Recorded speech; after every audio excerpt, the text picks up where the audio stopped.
29.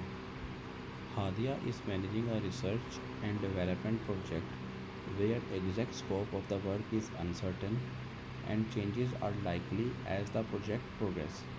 The client agrees to reimburse all the project costs and pay a fixed fee to the contractor regardless of the total expense. Which type of contract should Hadiya use? Hadiya कौन सा contract use करना चाहिए? Translation: Hadiya manage कर रही है research and development project. यहाँ पे exact scope of the work, जो exact scope of the work है वो अनसर्टन है और उम्मीद है कि चेंजेस किया जाएगा, जैसे चेंजेस आएंगे स्कोप में जैसे प्रोजेक्ट प्रोग्रेस करेगा, आगे बढ़ेगा। द क्लाइंट ने एग्री किया है कि सारी कॉस्ट जो है, all cost reimburse, all project cost, सारी जो प्रोजेक्ट पे खर्चा होगा वो रिम्बर्स कर देगा और पे अ फिक्स फीस, और कॉन्ट्रैक्टर को फिक्स फी करेगा रिगार्डलेस ऑफ द, उसके अलावा जो प्रोजेक्ट का खर्चा हुआ होगा। ठीक है। Which type of contract should Hadiya use?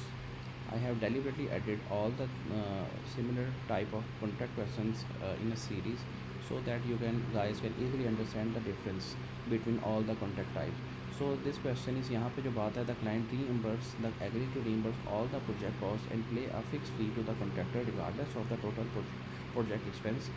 जो reimburse की बात करते हैं ये कोई कॉस्ट वाला है और reimbursement कॉस्ट नहीं होती है। ऑप्शन देखते हैं, cost plus award fee.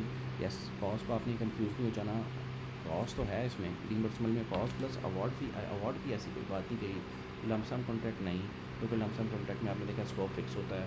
Cost plus fix fee, yes exactly that is asked. मगर option number 4 time and material, time and material में ऐसा कुछ नहीं है कि आपको पर यूनिट रेट देगा, जितना आपका काम होगा उसके लिए आपको पैसे देंगे। So the correct answer is cost plus, ये रिइंबर्सेबल से आपको पता लगा कॉस्ट है, बाकी फिक्स फी का भी बताया हुआ है, या फिक्स फी कॉन्ट्रैक्टर में क्लियर किया, क्वेश्चन में क्लियर मुझे बताया गया। वेरी इजी क्वेश्चन, बट यहाँ से कॉन्सेप्ट क्लियर होंगे यहाँ से। मगर I have always added extra information in the explanation, so please always see, check and see the explanation. जो cost plus reimbursement fee contract is suitable for the project with uncertain scope, ठीक है, पहली बात इसको choose करने की वजह से। And ensure that the contractor is reimburse all the available cost plus a predetermined fix fee. Exactly situation यही जो उसकी डेफिनेशन में है वो हमारे इस क्वेश्चन में थी। This contract type is commonly use in research, ये research development high risk project where cost are difficult to estimate upfront.